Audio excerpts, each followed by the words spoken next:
मिर्जापुर पहुंचे मुख्यमंत्री योगी आदित्यनाथ ने चुनावी जनसभा को संबोधित करते हुए एक बार फिर समाजवादी पार्टी पर जमकर बरसे। कहा कि पहले उत्तर प्रदेश की पहचान माफिया, कर्फ्यू और दंगों से होती थी, परंतु आज उत्तर प्रदेश इन सब से मुक्त है। जो कर्फ्यू, जो दंगा उत्तर प्रदेश में है, सब चंगा। उन्होंने कहा कि आज माँ बहन और बेटियां माँ विंध्यवासिनी से प्रार्थना करती हैं कि समाजवादी पार्टी सत्ता के दरवाजे तक ना पहुंच पाए। दरअसल मिर्जापुर मंझवा विधानसभा 397 के उपचुनाव हेतु ग्राम सभा चांदेपुर में आयोजित जनसभा को संबोधित करने पहुंचे मुख्यमंत्री योगी आदित्यनाथ ने मंच पर पहुंचते उपस्थित जन समूह को कार्तिक पूर्णिमा, गुरु नानक जयंती और बिरसा मुंडा की 150वीं जयंती की शुभकामनाएं दी। अपने संबोधन में उन्होंने कहा कि आज नए भारत में देश की सीमाएं सुरक्षित हैं। मोदी जी के नेतृत्व में भारत विकसित राष्ट्र बन रहा है और उसके साथ ही उत्तर प्रदेश की डबल इंजन की सरकार उत्तम प्रदेश से सर्वोत्तम प्रदेश बन रहा है। समाजवादी पार्टी के शासनकाल की याद दिलाते हुए उन्होंने कहा कि पहले यूपी की पहचान माफिया, कर्फ्यू और दंगों से होती थी, परंतु आज उत्तर प्रदेश इन सब से मुक्त है। यूपी में अब नौकरपुर, जो दंगा उत्तर प्रदेश में है, सब चंगा। डबल इंजन की सरकार प्रदेश में गरीब की सुरक्षा, बेटियों की सुरक्षा और उनके उत्थान के बारे में प्रभावी ढंग से काम कर रही है। समाजवादी पार्टी के राज्य में या तो सफाई के परिवार का विकास हुआ या फिर बड़े बड़े गुंडे और माफियाओं का विकास हुआ। कृष्ण नाम राय के हत्या करने वाले माफिया सपा के गले के हर हुआ करते थे। समाजवादी पार्टी के जंगल राज की वापसी ना हो, इसके लिए माँ बहन और बेटियां माँ विंध्यवासिनी से प्रार्थना करती हैं कि समाजवादी पार्टी कभी सत्ता के गलियारे तक न पहुंचने पाए। समाजवादी पार्टी महिला सुरक्षा के लिए संकट है।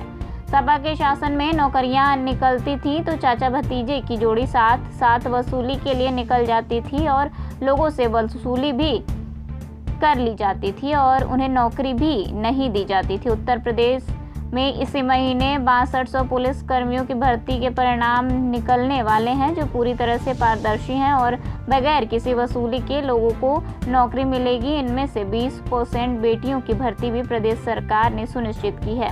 अपने संबोधन के अंत में उन्होंने उपस्थित लोगों से पार्टी की प्रत्याशी सुचिस्मिता मौर्य के पक्ष में मतदान की अपील की। साथ ही याद दिलाया कि आज की वोट की ताकत से यहाँ की सांसद अनुप्रिया पटेल केंद्रीय मंत्री हैं और इसी सीट से विधायक डॉक्टर विनोद बिना अब भदोही के सांसद बन गए हैं। महिला शक्ति का आह्वान करते हुए उन्होंने कहा कि मिर्जापुर माँ विंध्यवासिनी, माँ काली और माँ अष्टभुजा की धरती है।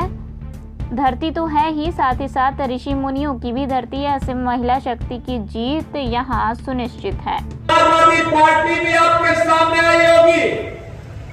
4 बार समाजवादी पार्टी को प्रदेश में शासन चलाने का अवसर प्राप्त हुआ था। क्यों नहीं इन्होंने मेडिकल कॉलेज बनाया? क्यों अपने इस कार्यकाल में इन्होंने हर घर नल की योजना लागू की? क्यों इन्होंने अपने समय में मिर्जापुर को विश्वविद्यालय नहीं दिया?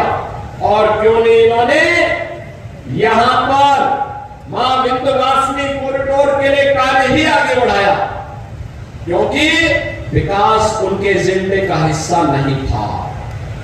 वहां पे तो सबका साथ और परिवार के विकास के भाव के साथ इस समाजवादी पार्टी के लोग कार्य करते थे। या तो उसमें सेवाई परिवार का विकास हुआ या प्रदेश के बड़े बड़े माफिया और दुर्दांत गुंडों का ही विकास हुआ। कौन नहीं जानता है भाजपा के विधायक श्री कृष्णानंद राय की हत्या करने वाला माफिया इसी समाजवादी पार्टी के गले का हार था। कौन नहीं जानता राजूपाल की निर्मम हत्या करने वाला दुर्दांत माफिया वह समाजवादी पार्टी और बहुजन समाजवादी पार्टी का ही गले का हार था। कौन नहीं जानता है इनके करतूतों को? इन्होंने कार्य नहीं किए, कारनामे किए और यही कारण है कि उत्तर प्रदेश की जनता, उत्तर प्रदेश की बेटी और बहनें आज भी इस बात को कहती हैं कि समाजवादी पार्टी का जंगल राज की फिर कभी वापसी न हो। इसके लिए मां विंध्यवासिनी से लगातार प्रार्थना करती है कि मां इतना आशीर्वाद देना कि जिन लोगों ने उत्तर प्रदेश के सामने पहचान का संकट खड़ा किया था, यहां के नौजवानों के सामने पहचान का संकट खड़ा किया था, यहां की बेटी की सुरक्षा के सामने पहचान का संकट खड़ा किया था, यहां के किसानों को आत्महत्या करने के लिए मजबूर कर दिया था और यहां के विंध्य क्षेत्रवासियों को एक एक बूंद पानी के लिए तरसाया था, वह समाजवादी पार्टी दोबारा कभी भी सत्ता की डोर तक पहुंचने न पाए। इसके लिए यहाँ का एक एक माता और बहन लगातार मां विंध्यवासिनी से प्रार्थना करता है। बहनों भाइयों, ये समाजवादी पार्टी महिला सुरक्षा के लिए संकट है। ये समाजवादी पार्टी नौजवानों के भविष्य पर संकट है। याद करिए, इनके समय में नौकरी निकलती थी और चाचा भतीजे की जोड़ी वसूली के लिए साथ साथ निकल पड़ती थी। पैसा भी लिया जाता था, नौकरी भी नहीं लगती थी। और अब तो इसी महीने के अंत में 60,200 पुलिस भर्ती के परिणाम निकलने वाले हैं। उत्तर प्रदेश के 60,200 नौजवान को एक साथ पुलिस भर्ती के माध्यम से उत्तर प्रदेश पुलिस में कार्य